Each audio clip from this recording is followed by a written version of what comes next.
Margaret Beaufort survived childbirth at 13, but her ordeal was far from over.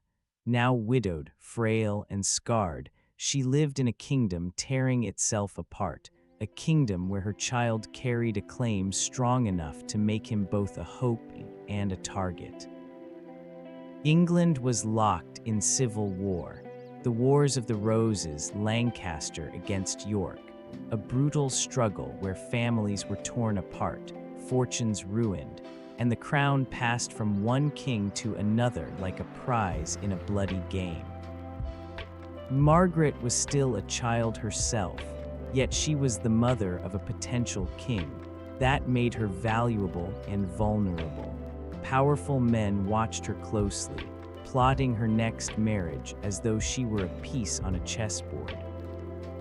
In 1458, she was married again, this time to Henry Stafford, a man of Yorkist sympathies. For Margaret, it was protection.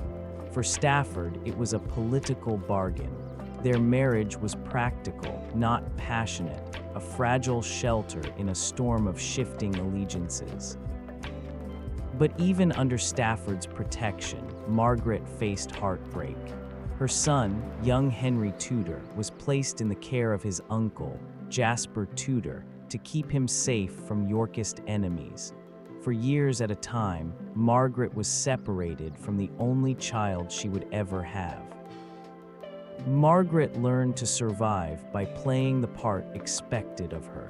She became a master of estates, balancing books, managing lands, and keeping her dignity intact.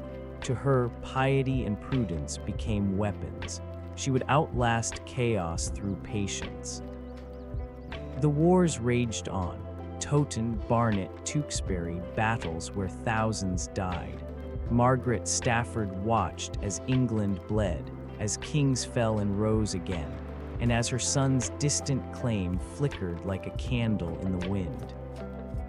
At the Battle of Barnet in 1471, Henry Stafford was mortally wounded. Margaret was widowed again. Still not yet 30, she had already buried 2 husbands, suffered unimaginable loss, and lived her life at the mercy of war.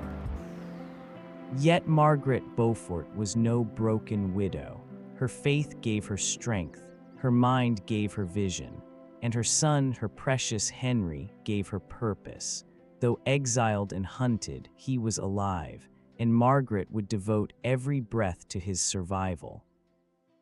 She had endured childhood stolen, widowhood twice over, and years of fear and loss.